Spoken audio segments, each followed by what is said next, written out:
So I've been known to not celebrate anything. I'm a curmudgeon that way. Hello, Rick Swink. Good morning.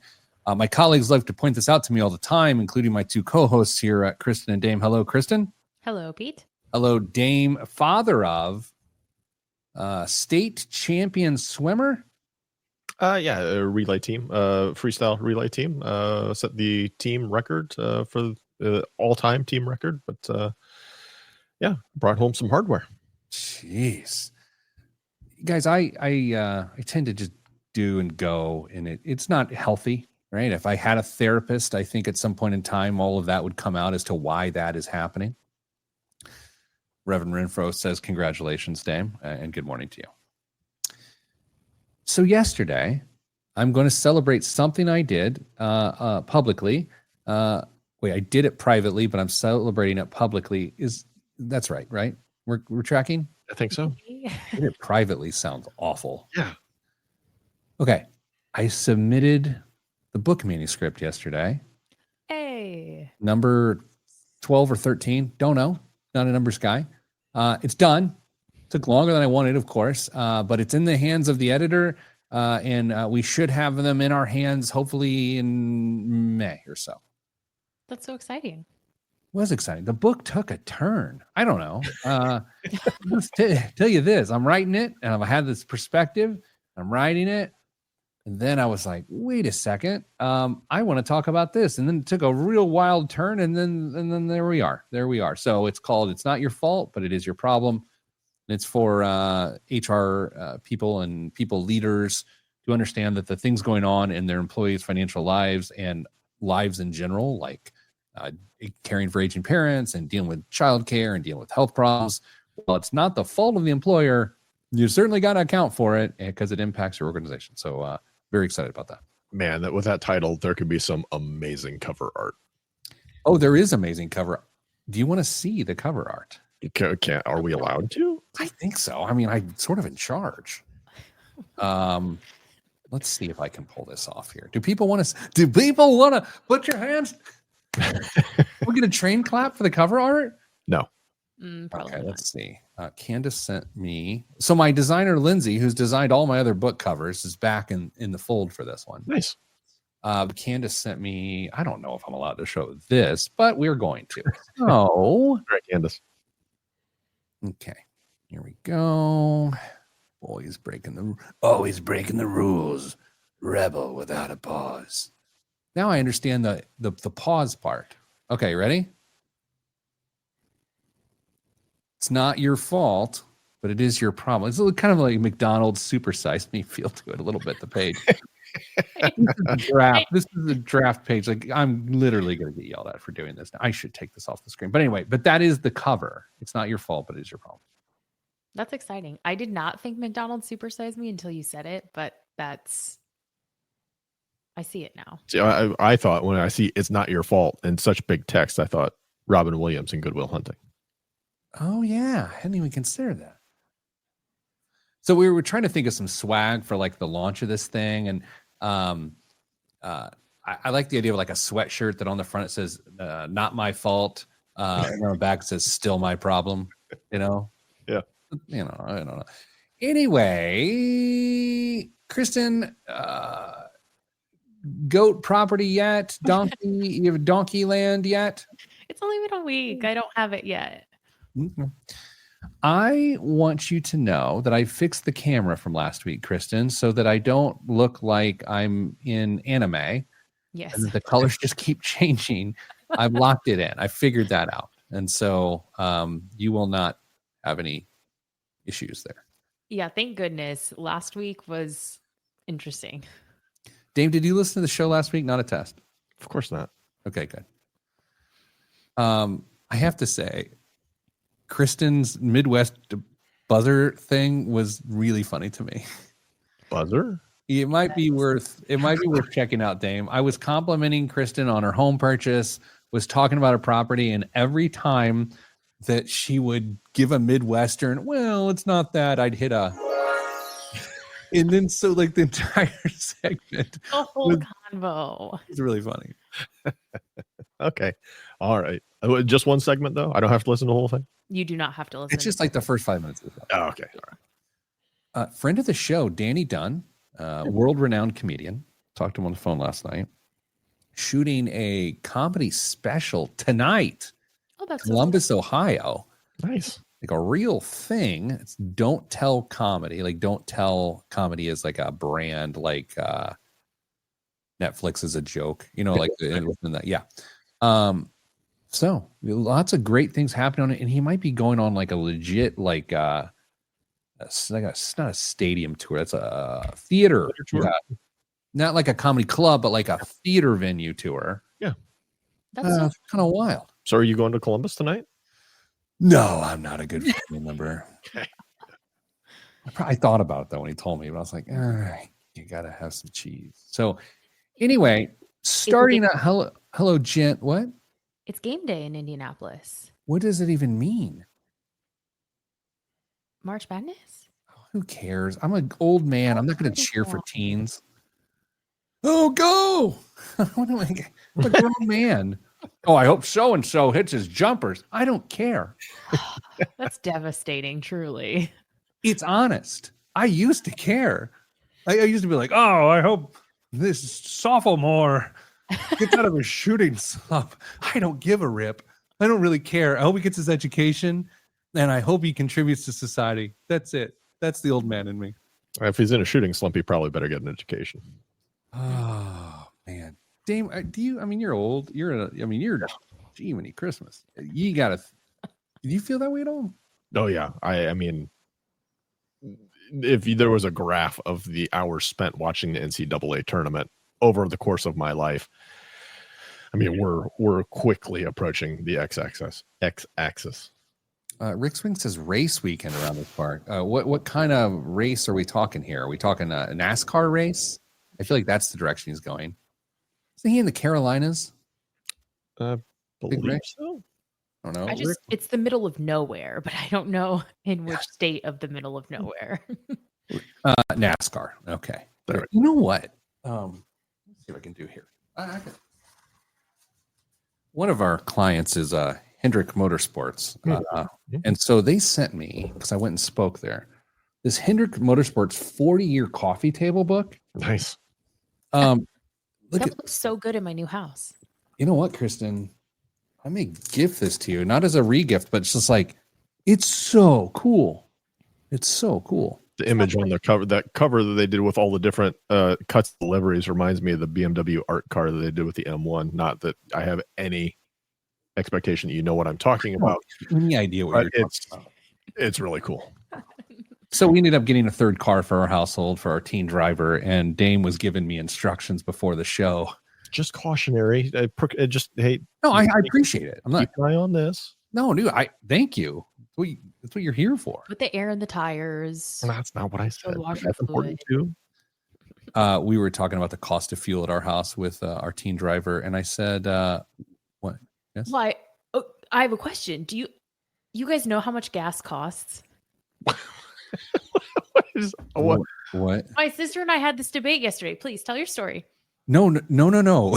This is much more important.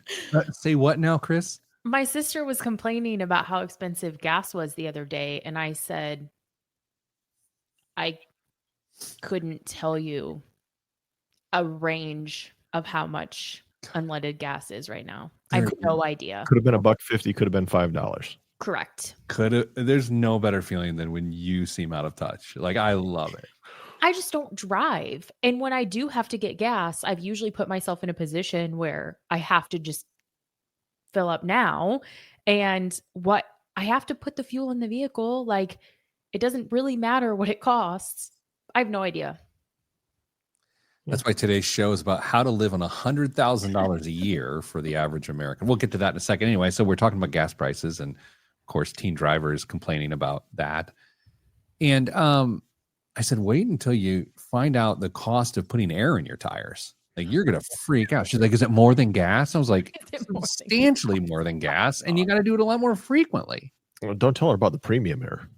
No, premium air. It's they harvest it from Carmel. Pump it into. Her Uncle Damien probably needs to, like, Did Give her you a tell her if you license, put but- if she puts helium in the tire, she gets better gas mileage because it makes everything lighter? There you go. Guys. Okay. So, for those that listen to the story time with Pete's, just a disclaimer I'm going to throw out there. I told my friends here before the show, just trying some stuff out. Hope you like it. Give me feedback, good or bad. Feel free. Seriously, email me. Ask Pete at PeteThePlanner.com.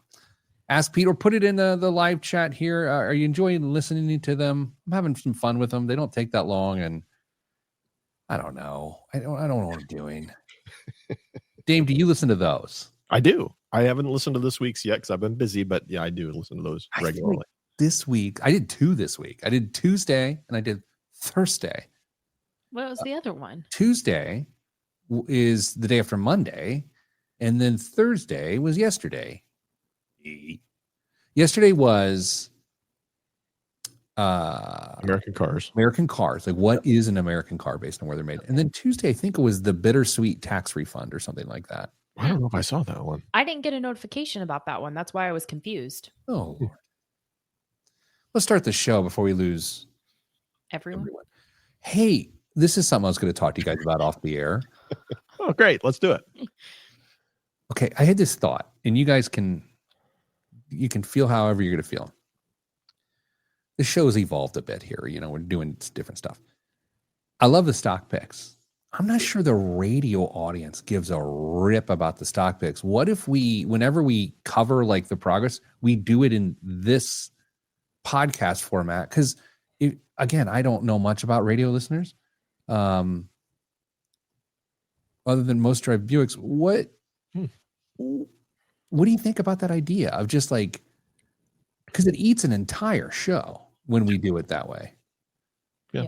I've got no problems doing that inter segment stock pick updates occasionally. I think potentially it gives us a window to maybe get a few more people involved as well. Okay. Yeah, let's do that. I don't know when we're gonna. Maybe next week we do the first quarter update. Yeah. I need GM stock to dive a little bit more in the next couple of days. That's why he didn't want an update today. Yeah. I mean, exactly right. I took a sneak peek at the stock picks for this quarter. Yo, boy. Man, my gamble is not paying off. Let's just say that. Well, Not Christian yet. was like, "Hey, there's car issues. I'm going to choose a satellite radio." Like, wow, how indirect of you. That's not why I chose it. You literally said that's why you chose it. No, I chose it because their business model makes I don't understand. I don't understand why people would pay so much for radio. Okay. Speaking of, time to do a radio segment. Free radio segment. Here's the show this week. We're doing a full breakdown. If there's a household income of $100,000, what should your financial life look like? Is that how I describe this? I think so. Exactly it. We're gonna do a series. We're gonna hit like people tell me what to tell us what you want to see. We're gonna start with 100. I think we're gonna go back to 50 after that, maybe, or 7. I don't know, something. We'll go higher, we'll go lower. You know what we're gonna do? We're gonna hit the poverty line sometime. We're gonna say, like, what's it like? What is it? You know? And our goal is to be intellectually honest, right? Like we're gonna say, hey, if you're paying for this sort of thing and you're making this sort of money, probably not the best idea. Like we're gonna do our best to be honest, but empathetic. Does that cover that? Yeah, I think so. Because I gotta admit, the new camera dialed in, the new angle with the lighting and this white sweatshirt, I feel like a model. Well, And you've been working out, so you're probably feeling that's true, yeah. good. Well, we did get photos taken yesterday here at the office. I told you we got a notify. It's a thing, and so they were getting some pictures taken. It was Molly and I. It looked like prom photos. It was a good time. Very awkward. Okay, ready? Yeah. Alert, alert. It's time for a radio segment. This week on the Pete the Planner Show, we answer your money questions. Here's how the show works. You email us at askpete at PeteThePlanner.com. That's Ask Pete at PeteThePlanner.com. And here's what can happen. We can take your question and turn it into an entire radio show podcast live stream. By we, I mean me, Peter Nicholas Dunn, Damian Andrew Dunn, and Kristen, I don't remember her middle name, Elanius. Kristen, what is your middle name? Marie. Of course it is. Of course it is. I'm a child of the 90s. Hello. Kristen Marie Elanius. Hello, Dame. Good day, Pete. Starting a new series this week. We're examining the life of different income levels in these United States. So we're starting with the roundest of round numbers, not zero, $100,000 household income. What you get ya? What you get ya? You know what I mean, Dame? I know exactly what you mean, Pete. Now, Kristen was talking to Mrs. Planner about this and this morning. Oh. And she said, well, is this a one-person household or a two-person household? And I said, I think that's an important part of this discussion, is that as we go through this, we're going to have to talk a little bit about the differences. But for me, it's just the household is at 100. Mm-hmm. Okay? Yeah. I think realistically that this is most likely in practice a two-person household, but we could get caught up in all those different types of semantics. The reality is the income is 100, no matter if there's two earners or one. It brings a great question. Eric is watching on YouTube live right now. He goes to youtube.com/Pete the Planner. If you're listening on the radio this weekend, you can go there and watch the recording, but we're not live. Sleeping in.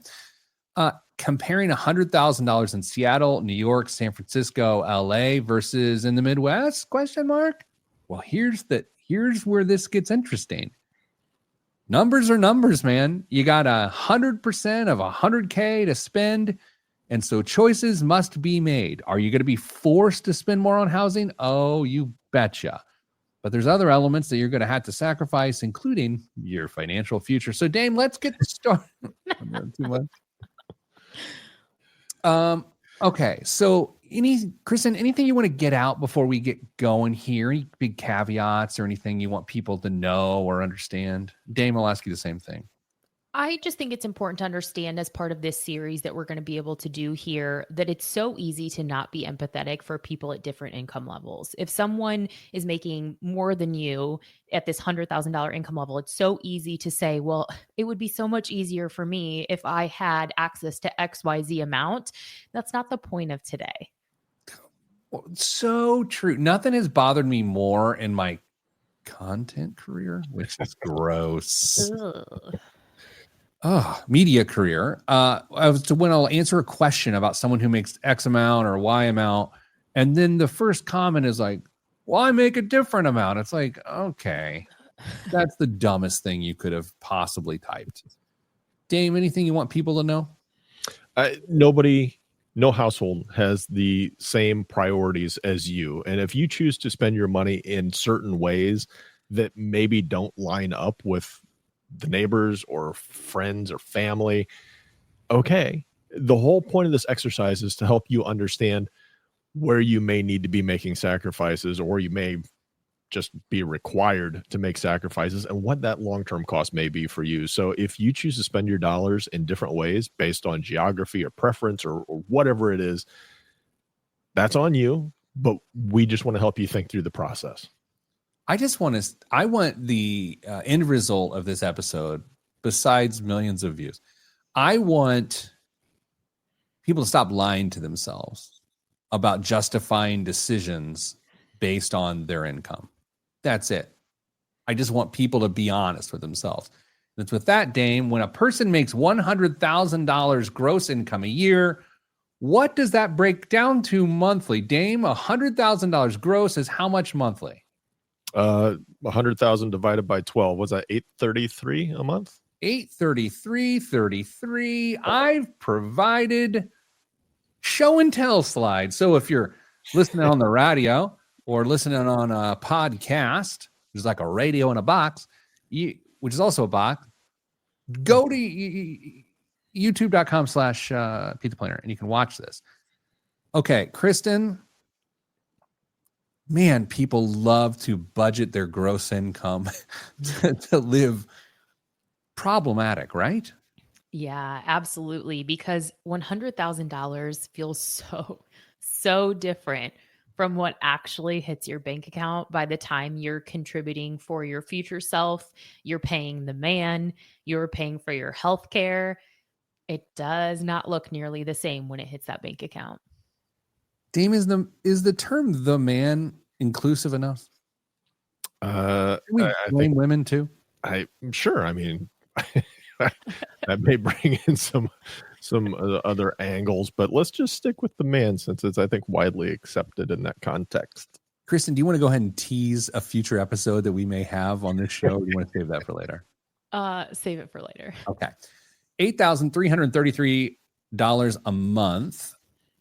Dame, there are three buckets that we must account for. And it's sort of the discussion of this entire show today. The first bucket is the future. You immediately have to think about the future no matter what your income is. And not that this is pass, fail, succeed, fail, but I would say the vast majority of people fail because that's not the first thing they think of when they think of their income, whether it be $100,000 or something else. Dane, we're being even kind of conservative here with what we're recommending this person with $100,000 household, what they do with their money. How much are we recommending bare minimum they set aside immediately out of their paycheck? 10%. 10% out of the 401k, which does reduce your tax burden if you're using a traditional 401k as opposed to a Roth. Then, Kristen, we got to pay the man $775 for federal income tax, $637 for FICA, which includes Social Security and Medicare. And then you got to pay the local man, Dame, for all of these, this whole series on income. I'm just using Indiana, okay, as the local entity, the state entity. So there is state income tax here, $395 for state and local tax. And then, Kristen, we are officially on to arguably the first point of debate, which is healthcare expenses. I went with a round number. Of course, I used some outside research to say, what do we think a person has to spend on healthcare, whether it's for a family, an individual, or just a couple? I got us pegged at $500. Weigh in. What do you think? You know, my gut reaction was, does this feel a little high? But when I think about my healthcare expense, it's from the perspective of a single person. So if this is the household income that we said, maybe that's more likely what we're looking at in this scenario, 500 probably is realistic for a lot of people. Healthcare plans they vary so much. Dame, what do you think? I think it's a huge wild card. I honestly don't know if 500 encapsulates the reality that most people face, especially since most of the people listening, I'm assuming, have more than one person in their household. I think it's a starting point, but like I said at the very beginning, we've got to make decisions based on your reality. And if you have to spend more towards healthcare, then we'll have to do that. And by the way, and Eric asked a really good question. Maybe he says, well, are you amortizing the cost of visits over the year? I'm saying health insurance coverage. When I say healthcare, I mean health insurance. So we're calling it $500. It's either more or less. But as we go into the break, here's where we're left with. $5,200 a month is what we're about to budget.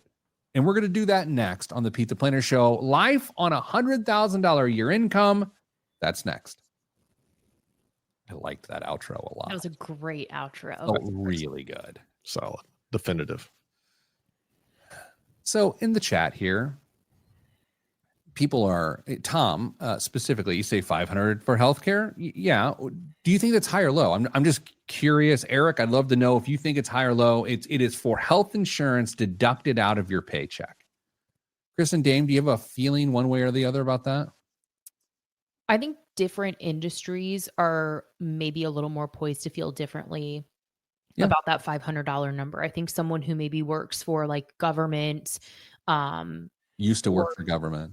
Yeah, probably feels like that's a lot, but someone who works for a smaller employer or maybe works in like tech or another industry that's a little more niche, they might feel like 500 is right on the money. Eric says it's the Eric show today, which is fine. That's what it's supposed to be. That feels high unless paying on the open market. Employer healthcare has been between $30 and $100, $180 for me, depending on the company. That's great. I mean, that's awesome. I do think, look, there's been times, Damon, you and I are very in the same boat. We've paid $1,000 a month for coverage. And if we worked for a much larger company, it would be tens of dollars, maybe $100. So 500 does kind of split the difference. Yeah, like I said, there's so many variables that go into this. Employer size, are you buying on the open market? How big is your family? Where are you at? What kind of risk pool are you being tossed into as well? I mean, just all sorts of factors that go into this equation. If you would have put 500 here, we can make I think a pretty reasonable argument. If you would have put more than that, I think we could have made an argument, or less. It's just where we landed on this based on some of the research that she did. Okay, so here's how I want people to think about this, and I'll say when we go back to air as well, is that I want people to think, okay, I think it should be X. Great. Then either subtract or add to the $5,200 a month net. That's it. Chris just noted he pays us $610 a month. Great. Subtract in 110 from your 5,200. You're at $50.90. $50.90 a month net. Kristen, I think we save the topic for the different show, maybe for that show. I don't want to reveal too much because it is such a spicy meatball take. I don't think the people can handle it today. We do not need to tip the apple cart more than we are already going to do. I think you need to sleep on it too, to be honest with you. Kristen hit us with such a hot take this morning in pre-show that she was, and she was on it. And Dame and I were like, you know. It made two middle-aged white guys very uncomfortable. Very uncomfortable. I'll sleep on it. I'll debate it with my friends, and then I'll come back to you. Oh, yeah. Just people would click on it. Yeah, there you go. All right. Great. It's going well. We're doing it. All right, you guys ready? Yes. 3, 2, 1. Wait. Alert, alert. It's time for a radio segment. Back on the Pete the Planner show. Here's this week's show, plain and simple. What does a financial life look like when your household brings in 100,000 American dollars per year? Gross, meaning before taxes and all that other stuff. And then, like, how are you supposed to live? What are you supposed to do? It's a series we're doing. We're going to hit all sorts of incomes. No incomes are good. No incomes are bad. We ask that as you hear every single show within the series, you don't lose your mind and like, well, I wish I made that much. Well, you can think that, but each category has got its challenges. And we're going to start with the challenge that threw this triumvirate into a tizzy in our Slack channel this week: housing. Not only what can you spend, but what it will actually get you. All right. So, Dame, here at your money line, we like 25% of take-home pay in a vacuum. Again, these can go up, these can go down. 25% of pay to go towards housing. Right? That's where we've historically stood for as long as I've been here. 25% of your take-home income to be dedicated towards housing. That's principal and interest. That's escrow. That's kind of the whole kit and caboodle, right? Yeah, it is. So, Kristen, $1,300 of a $5,200 a month take-home pay, $1,300 towards housing for someone making $100,000 a year. Does this pass the sniff test? Okay, it does. But, gentlemen, Where am I living for $1,300 a month? I'll say this. Clearly, we're talking about the Midwest today, and this is where it can start to get into other cities. at a 6.75% mortgage rate, okay, which is sort of current mortgage rates. That buys, Dame, $154,000 home. Okay. 100,000. Like, it's so interesting to me that we're now in a moment where we're bringing back months and months of shows within this one right now saying there was a period of time which a salary went further. This ain't it. We're not in that period of time.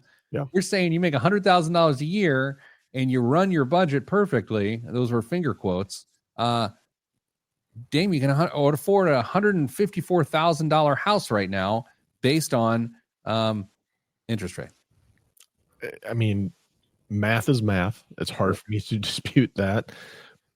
But the reality of the situation is most people are going to look at that number and the area they live in and say, that's just not possible.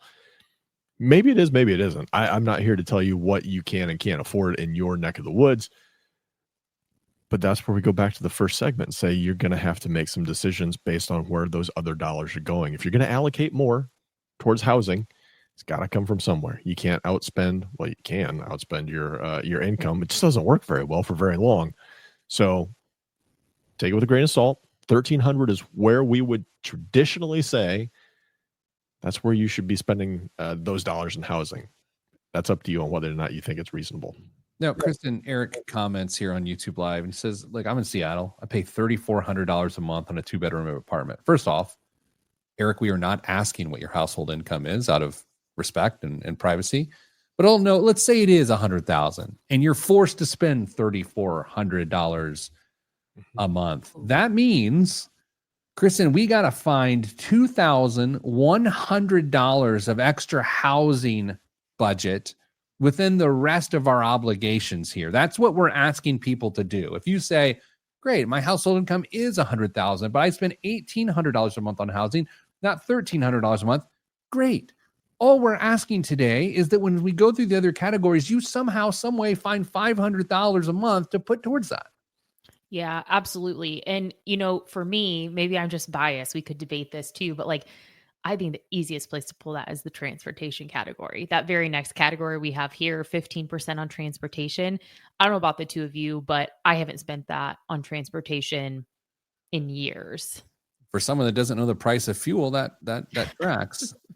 Dame, $780 a month is what's allocated towards transportation for someone making $100,000 a year of a household income. Mm-hmm. That's 15%. This is interesting, right? Because this seems absurd if it's a one-income household with one person living there. It seems more reasonable with two people driving. But Kristen's right. If you're going to have some wiggle room in this thing, this is the spot. Potentially. Yeah, absolutely. Especially if you live in a major metro area where there is reasonable public transportation. I mean, there's a potential opportunity to save some cash there. But man, I just had this conversation with somebody yesterday on one of our participants that called us. And they're in a great situation financially, but if they go into 2 car payments at this point, I mean, they bump into, they blow past this number really, really quick. Now, their income's a little bit different, but if you have 2 car payments in a household, it is incredibly easy to exceed 15%. I agree. I mean, I've seen people say, well, we're only going to have 1 car payment at a time. Sort of a reasonable strategy. Yeah. I mean, it's sort of a loose strategy, but it's reasonable. Kristen, this includes whatever payment on whatever vehicle. It includes maintenance, it includes insurance, it includes fuel, bus passes, whatever. I'm with you, though. I'll say early in my career, we got to a point where we owned our cars outright. We didn't use a ton of gas, and we're just paying for insurance. It was like a 1%. So that 14% went to daycare, went to other things, right? So let's keep going. There's 3 other essentials. We're saying that if a person making $100,000 a year, they got $5,200 a month total to spend because the others were taken out before the direct deposit. We're on to food. Dane, we're not going to debate this too much in the 2.5 minutes we have left in this segment, but we're tagging it at 12%, $624 a month. Choices will be made. Absolutely. It's not nearly as easy to get by with this amount of money as it was before, but you got to have food on your plate and in your face. And this is roughly where we think you should be. 2 other categories in the essentials. Pre-show, we debated these a little bit of like what should be in essentials and what should not. Utilities, so loose, right? So loose. It goes from gas and electric and water and waste to internet to cell phone. Like what are we doing? We're saying 10% at $520, which is tough. That would be really tough. And then $520 towards savings. Kristen, if you wanted to pick another category specifically in this segment where a person has the most discretion, is someone making $5,200 a month saving an additional $520 a month towards the unknown? Do you think that's happening? I don't think it's happening. And that's, I think that's the point we're showcasing here, is that look at how much income you free up if you drop the savings and you drop the 401k. And those are decisions that we put off on our future selves in order to feel more secure, more free today. We see that every single day in our work. Dave, I'm going to do some loose math here. Okay. Let's say the $500 a month that we were putting towards healthcare is $200. So I've just saved $300. Okay.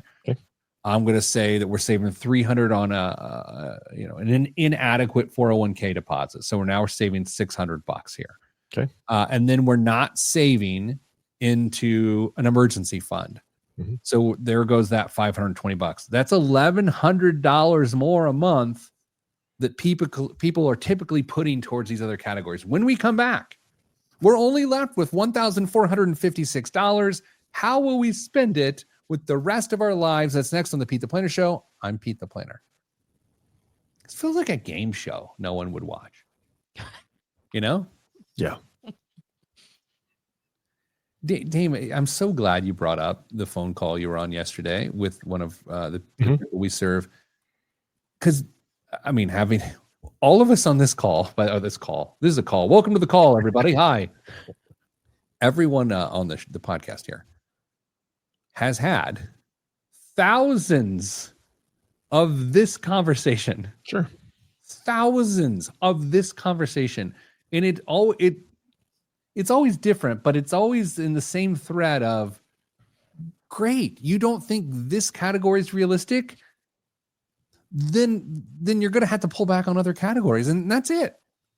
Yeah. This is just a big exercise in decision making and prioritization.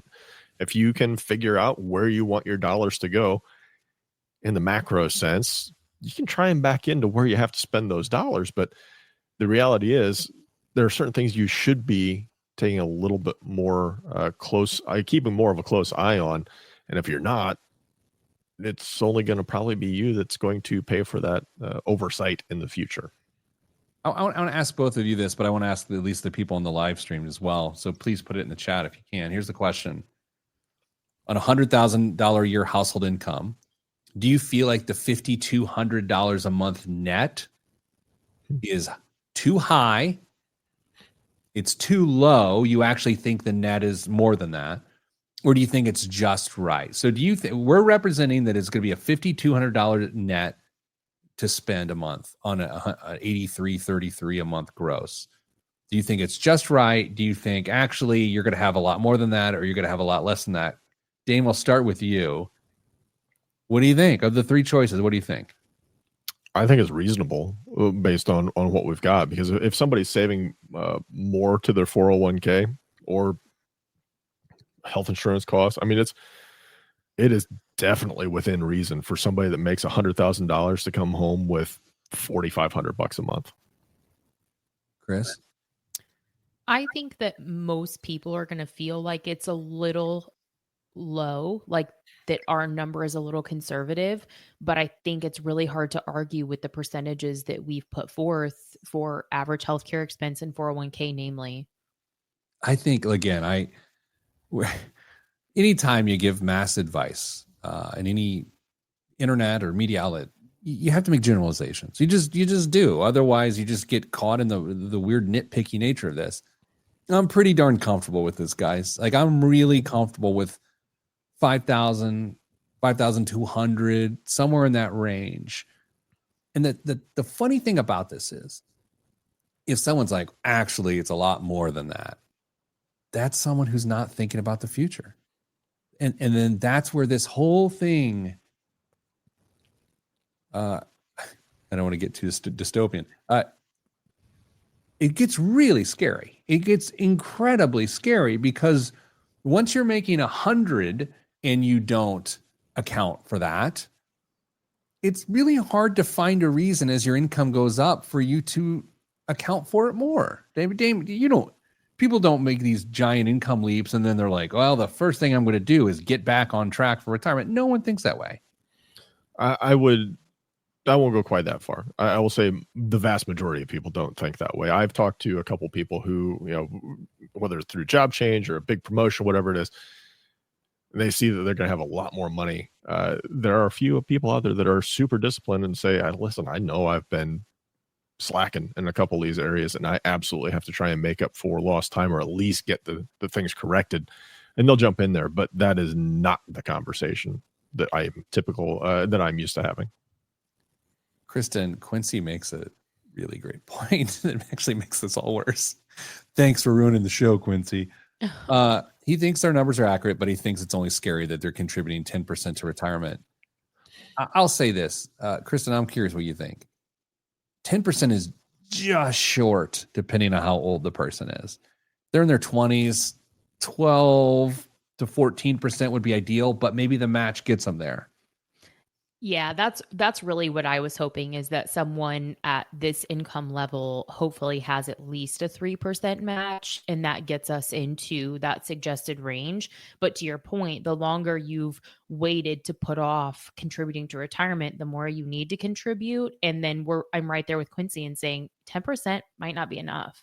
And it's possible that, once you get your emergency fund fully established, that you could potentially redirect some of those dollars into more retirement savings. And then if you needed to pull back out to refund the emergency fund, if you had to use it, then you could. So I think there's some wiggle room with those dollars, but 10% plus a company match, I think you get pretty close to the target that we want to see people at.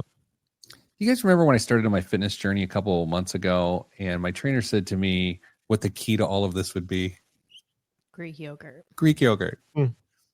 Guess who forgot to grab Greek yogurt out of the fridge this morning for the first time in months and is now starving? Oh, man. Nashville hot chicken for lunch. Where are you tempted? What are you doing? Well, I didn't know see, I'm the kind of person where, like, if my plan goes awry, then it's just like caution to the wind. So I didn't know if that meant you were going to like totally abandon ship for the day. I was asking. Yeah, DoorDash Fat Dan's. Hey guys, I don't know how to say this in a nicer way, so I'm not going to try. I dislike you both. It is so hard to not order Nashville hot chicken, but I'm wearing a white sweatshirt, so it's sort of a deterrent. That's fair. Audience friends, when you hear the topic that Kristen wants to talk about here, Oh my God. you are going to lose your mind. Kristen, don't get oversensitive about this because we got to. Dame, are we going to do this? Pete, what if we both call in sick that day and make Kristen do it by herself? That would be so cruel. Hey, there would be the highest ratings ever for two reasons. Yeah, probably. One, the topic, and two, you and I are there. Yeah. Listen, I think I am, humbly speaking, I think I'm pretty good at delivering what can be a tough opinion with empathy. And I think if you give me time to think about my delivery, it's not going to feel as scary. This almost feels like a third rail discussion to me, if we're being perfectly honest, Pete. Dame, I'm with you. Like, there's some things I just don't weigh in on. Like, I don't. Yeah, sure. I'll give you an example. People are like, you know, I'm even afraid to say what I'm about to say. People are like, what do you think about breastfeeding? And I'm like, I have no opinion. They're like, what do you think it's good about? No, I'm out. I'm like, I'm out. I don't. And it's not that I'm like gross. It's just like, Not for me. Like you don't. It does not matter what I think about that. Dame, are you with me? I totally. I may have a different take on that particular topic, but yeah, whatever. Kristen, do you want to put the thesis out there? No. No, You have to let me no. You have to let me think about this in a little bit greater detail. I will socialize this with some of my friends this weekend, and I will make sure that I present it in a way that doesn't get us canceled. Pete, what if you and I don't do that show and it's Kristen and a few of her friends? Oh, that's interesting. That's actually, or some other folks from the office. Yeah, from YML. Yeah. Dame, if someone was ever going to get us canceled, like a ranking, I would think it's me, you going like way like anti-government spending thing, and then Kristen. But now, boy, have the turntables turned. Yeah, I don't know. We're gonna have a pretty good talk before we decide if we're gonna tackle that one on air. You know, I'm actually going to go out after the show and just hit the. No, that's not fair. Don't present me like that to our colleagues. How about to the person you report to? Can I hit that? That's the person I thought that we would have on the show. I know, me too. Yeah, exactly. I feel like she would be on my side. Maybe I might ask Mrs. Planner after the show. Okay, let's move on. People love this. Yeah, I know. Yeah, it's like it is probably obnoxious to listen to more so than normal. Sorry. Okay, are we ready? Maybe 3. Alert, alert. It's time for a radio segment. Back on the Pete the Planner show. Here's the show this week, y'all. You're driving around to the Home and Garden Center picking up your gazing ball. Dame, did you ever have a gazing ball in your landscaping? No. Kristen? What is that? Oh, Lord. You don't know what a gazing ball is? No. You know, it's sort of hard to explain to someone. Okay, so Kristen, picture this. You've got a landscaping bed in front of your home. Mm-hmm. And what you got is a plastic or concrete column-style pedestal. Mm-hmm. And on top of the pedestal is a glass iridescent sphere. Yes. Now, you know what I'm talking about? I know exactly what you're talking about. Why do those exist? Oh, no. Who was like, we need a knockoff crystal ball here on this Roman pedestal. Damn, one of the all-time worst ideas ever. Well, it's something for the garden gnomes to look at while they're out tending garden. That is the question. Like, who's looking at it? I have no idea. It's the peeping Tom. They attract peeping Toms. Do they? We're on the radio. Okay, so sometimes I forget. Okay, so what we've done is we've crafted a financial life of $100,000 household income. After taxes and retirement deposit and healthcare, we're down to $5,200 a month. Then we hit the major categories: housing, transportation, food, utilities, and additional savings. Now we are on to everything else. This is where the war begins. And we have a war group chat that we will talk about this as Damn, you like that? Yeah. $1,456 is left over. And let's go through the categories that we've listed that are left. $1,456 a month left after housing, transportation, food, utilities, and savings. What is left that we have to account for? Please be aware. Yeah, we are not saying that certain amounts of money go to any of these categories. These are up for your discretion. Things like entertainment, health, grooming, which costs less for some of us than others, life insurance, travel, holidays, and gifts, hobbies and pets, miscellaneous, childcare and kids activities, and debt. Okay. So, Kristen, you made a point in the group Slack that one of these things gets immediately moved to the musts. Which is it? It's debt. I thought it was pets. with pets. I did not say that. No. The debt is if it's pets. I said sometimes we make decisions in our lives that are for more or less irrevocable that turn what are discretionary expenses into non-discretionary expenses.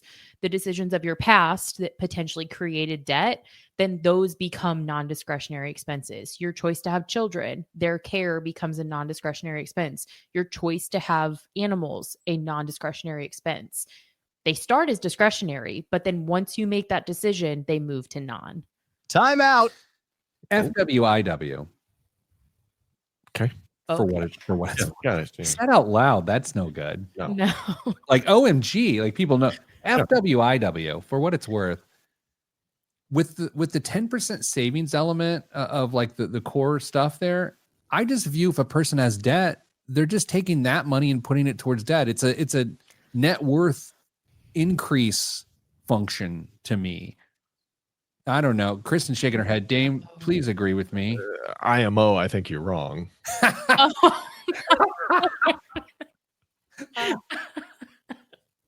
was fabulous. No, if they've got debt, it has to be service, Pete. I mean, it becomes an obligation. They are debt obligations. It is something that is not up for you to decide how much you're going to pay. You pay it. That's Well, fair. And I think part of Pete, I think I sort of agree with you when someone gets to a point of stability with an emergency fund. But the reality that we see so often is you have these conflicting priorities of I need to establish some kind of savings, but I also need to service this outstanding debt that I have. And that's where that equation becomes a lot more difficult. Fair. Now, pets, Kristen, what's interesting, I've got a few different categories on here, such as childcare, kids' activities, pets. That's where you're caring for the life of someone else. Those theoretically would also get moved to the core during those periods of life because you can't not do it if you have pets. I mean, you can't just, I don't know how that works, but like if you're at $1,456 left over a month to put all of these categories in, and childcare is one of them, you're toast. Yeah, having a couple kids and a couple dogs. I mean, we've talked about this on the show, and I will throw myself under the bus. My dogs cost me like $150 a month a piece over the course of the year. Damn, that's like compared to Okay, but I'm saying Right. look at that at the $1,400 a month. Somebody has 2 dogs and then you also have daycare expense. It's like these things that feel like just very basic, like family structure of a couple kids, a couple dogs. And suddenly our discretionary income is so small. Dame, this is why I think it's so much more than 1456. If someone has all of these things, specifically debt, Mhm. childcare, kids' activities, and pets, then they are breaking the rules somewhere else along the way. They're either not putting the right amount in their 401k, and by right amount, I'm being strict. I'm saying the right amount. Like they're off track. They're not putting in the amount that will lead to a successful outcome. Yeah, I mean they're underinsured with life insurance, likely at that point. I mean there's any number of things that you can go through and say there's probably a hole somewhere where there shouldn't be because of the choices and the prioritizations you've made. Will that show up now? Probably not. Will it show up when you're 65? Yeah, probably. Oh no, absolutely. Right. So at least in the last segment, we said, okay, we think there's about $1,100 a month Mhm. that a person is likely to pump into their budget, right? They're just say, oh, so, I'm not going to save on this. I'm not going to save on that. I'm at $1,100 a month or more. Okay, great. So here's what that's got to account for. That $1,400 a month is now $2,500 a month. And that $2,500 a month discretionary amount probably is going to increase your housing. Yeah. I mean, that's the first place it's going to go up. Sure. And then beyond that, entertainment could be low, health could be low, grooming, as Dame and I can attest, could be low. Life insurance could be a couple $100. Travel, holidays, and gifts spread out over the course of the year. That's substantial. I mean, it's probably hundreds of dollars a month, right? Yeah. But it's that childcare, it's that debt. That's where this gets interesting. So, in conclusion, Dame Kristen, I'm putting it to you. A person can create a stable financial life on $100,000 a year household income. Kristen, do you agree or disagree? I 100% agree with that. Dame, agree or disagree? Agree. I agree as well. And I think as we go through this series and we go backwards off of 100K down to poverty level, where we're going to really get there, we're going to have an honest conversation. We're going to say, this is the expectation at that income. Does it make the person bad? Does it make them unintelligent? Does it make them... No. We're just looking at the realities of other people, which I think is a great thing to do. By the way, when we reverse that and we go up to $250,000 or $500,000 a year of income, the expectation is the same as you listen to this, is that you don't demonize those people. You're just like, let's see what they've got to deal with. So that's the nature of this series. But coming up after the break, biggest waste of money of the week. And Dame's back with the news. Busy news week. So we'll see if he hits the major items. All that's next on the Pete the Planner Show. I'm Pete the Planner. Is the series going to work? That's the question. I think it is. Chris says yes. Dame. TBD. People in the chat. What do you think? First one. Yeah. Be honest. Jeremiah, here's the thing. The Boss Hog of Liberty. Our shows have been running long. Am I yapping? Do you guys think I'm talking so much that we're going to an hour 10 every week now? Is it me? We spent 15 minutes on an intro today, so I'll let you be the judge. That seemed passive aggressive. I didn't say I didn't like it. I'm just saying we spent 15 minutes on an intro. Hour 10, so it's like we're the Joe Rogan experience. We'd have to be like 2.5 times longer of an episode. It's Train by day, Joe Rogan by night. So something like that. Train all day. I don't know. Okay.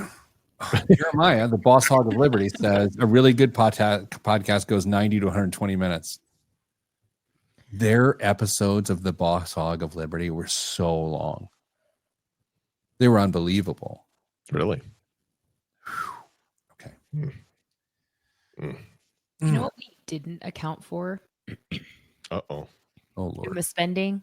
No, please don't let this be major, because I don't need to lose sleep tonight. No. It's not Okay. major. I just think it's an interesting talking point that I would like to discuss at other income levels, which is Bourbon. Yeah. well, that's what I was going to say is like the vices of life. Like if someone smokes or they drink, or they buy scratch off tickets at the gas station, like at different income levels, how much does that award you? We could argue that it's entertainment, of course, and that's where we would in practice tell someone to put those expenses, but by not explicitly calling it out, I think we forget how much societally we tend to spend on that category. It's a good point. I mean, we all have vices, whether it be the brown liquor or cigarettes, recreational drugs. I think scratch off tickets, Scratchers, Vape. charcuterie. I'm still just blown away that bottle still exists in your office. If I'd known that, I would have swung by on Saturday and grabbed it and just stolen it back. The fact that I haven't taken it home is the only reason it still exists. Yeah, that's fair. Okay. Here we go. We do. Okay. Can we? Alert. Time out. It's Wow. What's happening? Regarding the news, there was a lot of stuff that went on this week, but I have intentionally stayed away from things that might be viewed as political commentary. You, Queen. I don't care. Okay, I just said to see if I hit the major stuff. I intentionally avoided a lot of the major stuff. I think reporting on economic news is not political. Okay, I think if you report on the economic news and say, and that's why this person sucks, that's political. Or if you report the economic news and you say, and that's why this person's a genius, it's political. If you just report the news, report the news. Okay. All right. I will take that into consideration for future fourth segments. Let's go. Okay. I'm not ready. Should be. Oh boy. Okay. The show is now 10 hours long. Mm. In 3, 2, 1. This week's biggest waste of money of the week, right here on the Pete the Planner Show, is the Arnolfo di Cambio Smoke Double Old-Fashioned Glass Set. Elevate your drinking experience with the thick stems of these sleek double old-fashioned glasses.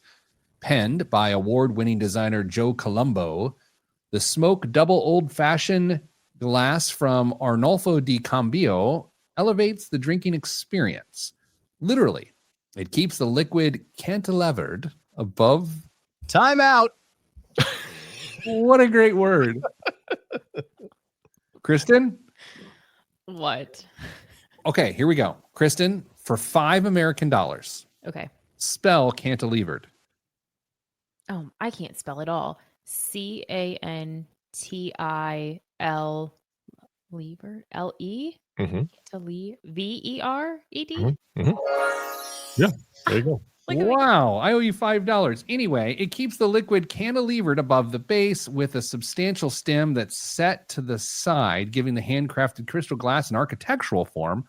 Sold as a set of 2. Dame, for those that aren't watching the live stream, which is the vast majority of humanity, can you explain the visual that is this glass? So it almost looks like a rocks glass is hovering in air over another glass disc underneath, but it's connected with a thick piece of glass in between. I mean, it took me a minute, honestly, for my brain to connect what was going on with it. And then once I got it, I was like, why? But it's kind of cool. Okay, so here's maybe a way too. You think of a wine glass. Oh, yeah. Okay. With the stem moved off to the side. Yeah, the stem comes down the middle of the glass. This is pushed all the way to the far edge of the glass and then comes down. It's only the far edge because of the way it's rotated right now, Pete. It could be the near edge. That's so true. Okay, Kristen, how much does this cost for a set of 2 of these things? The set of 2. Wait, were they crystal? I believe so. Yes. I don't know anything about crystal. Okay. Are they crystal? I know nothing about crystal, so I'm glad I asked. I don't know. I'm just curious. Okay, so for the set of 2, this is a set that's $130. Tim? $80. 300 American dollars. Dame, what's in the news this week? I don't know if you've noticed, but Kristen is cleaning my clock on the biggest waste of monies of the week this year. I have noticed. I think last week she was on fire. Really good guess, I believe, last week. Yeah. Last week was a good guess as well, yes. Yeah. Robinhood, the digital brokerage that channeled the meme stock and crypto craze, is angling to keep its youthful clientele as they graduate from YOLO investing to estate planning. The company said this week that it plans to roll out many new services, from wealth management tools and bespoke investment portfolios to those fancy things called bank accounts. All of them cater to Americans as they age and earn more money and navigate more complicated financial lives. Robinhood's customers' median age has climbed to 35 years old from 31 years old over the past 5 years. I'm going to tell you one of the things that they're thinking about doing, and it blows my mind. But If here, you say long-term care insurance, I'm hanging up. no. As it did with brokerage, Robinhood is leaning into the ubiquitous presence mobile phones play in the lives of consumers. Some of its new offerings are more likely to appeal to a younger crowd. The perks planned for bank account holders include discounted helicopter rides and home deliveries of cash that are as easy as ordering a meal on DoorDash. I want my head to explode. I don't want to be part of this earth anymore. What is going on? Why would I need cash delivered to my home? Because gas is so expensive. Yeah. Home deliveries of cash. Wait, that was your question as opposed to why would you not need helicopter rides? I feel mean, like a honestly, helicopter ride. the I mean, helicopter who doesn't enjoy a discounted helicopter ride? Because if you want a discount somewhere, it's with somebody who's going to take you up, and something that is aerodynamically unstable will just collapse to the ground if it loses power. Deliveries of cash to your home. That just seems so backwards for a business model that is so tech. Digital. Speaking of reasons I pray for a meteor, Dame, did you put the GameStop news within the news this week? I thought about it, but I didn't. Do you want me to go find it real quick? No, I mean, we can hit it quick, but basically GameStop is taking on debt to buy corporate reserves of Bitcoin. Yeah. How are they able to take on debt is my question. They issue it.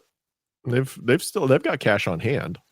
Oh. Yeah, they billions, and this would take them Billion, like 4 or 5 or 6 billion, and they're just going to buy a bunch of crypto. Anyway, Dane, what else is in the news? The U.S. consumer confidence dropped to a 12-year low. That's the 4th straight month, according to American consumer confidence. American consumer confidence fell as inflation and worries over tariffs dimmed their view of the economy, per a report from the Conference Board.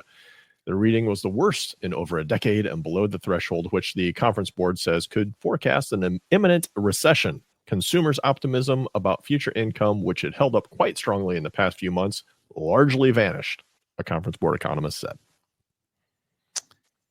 Consumer confidence is one of those measures that always tickles me, right? It's so fickle. Yeah.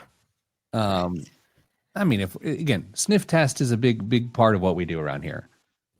Kristen, this passes the sniff test, right? Consumer confidence at 12-year low.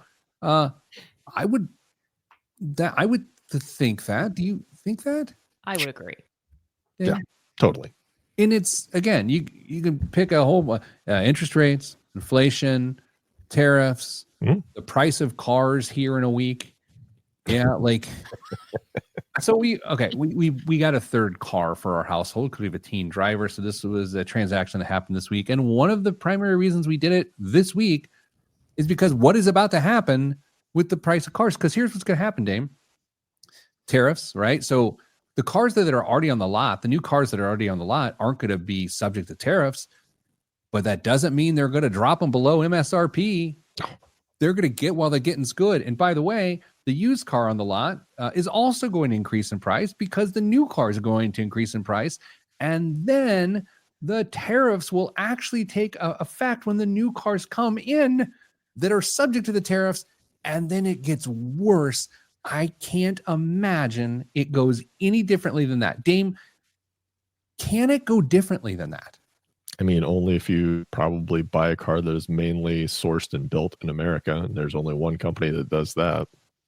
Yeah, you should listen to Storytime with Pete yesterday, and you would know. Sorry. No, I'm just kidding. Don't mean to bust your chops. But you're right. Tesla is 3 of the top 10 most American-built cars are Teslas. 3 are Hondas. 1 is a Toyota. 1 is a Volkswagen. 1 is a Jeep.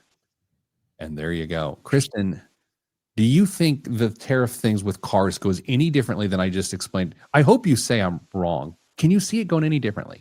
I mean, I don't see it going any differently, which is concerning given that we're already in a place where we finance so much car collectively. And then when that purchase becomes more expensive, it just gives me anxiety for us just nationally in this category. It's one of those things that I think on 95% of issues, I can make an argument. I could probably and would be willing to make an argument about either side. Well, yeah, I'll argue that. I can't even see it. I can't, because Dame, here's where I get stuck. We want American-made cars. Okay, great. There's 2 cars of the top 10 that are American-made. Tesla, fine, great. We're not doing that today. Honda. Yeah. Not an American car company, but they're American-built cars. So then what happens to Ford and GM and like I don't understand what a person is actually supposed to think or do. No, it's just a horrible situation, and I'm saying that somewhat selfishly because I know there's a new car purchase in the future for my household, probably by the end of the year. Jeez, well, that's breaking news. Who knew that? Can't wait to hear that. Yeah. Well, it'll cost a little bit more than you want. All right. Well, this is fun.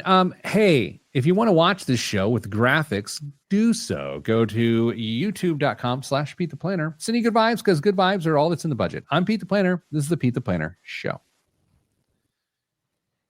Here's a question for you I thought about. And I know we're at the hour 10 mark. This is like if you do listen to Joe Rogan, this is where they're like, hey man, have you had the new Cheetos? Like it just like it goes into this direction. You're like, of course it's the 3-hour show. You just asked about snacks. When the radio show gets canceled, do you think the podcast gets better? Or do you think it loses its structure? I think that would be the problem, is it would lose structure. And we have so little to begin with. I think it gets better. I'm not a structure person, as maybe Yeah. you guys know this. I think I could spin out of control. Which would make it better. But maybe, look, here's the fine line of me. It can get annoying and then it can't come back. Like once you're actually annoyed by me, then you're dismissive of me. And I get that. I get it. I mean, you guys have both crossed that Rubicon. Yeah. I mean, I think with a little bit of pre-planning, we could navigate successfully a little less structure. We would just have tracks that we try and stay somewhat close to. Maybe just take like melatonin or something before the shows. I don't know how any of that works. Okay, well, this is fine. We're only at hour 12. Let's go. We're leaving. Kristen, great weekend. You're gonna search for goats. What are you doing? Have a birthday dinner. Have an event with one of my girlfriends. Lots of stuff. Starting to pack the house. Yeah. Nothing. Anything with any of your girlfriend's name? Not this weekend. Good answer. All right, everybody. Stay getting money.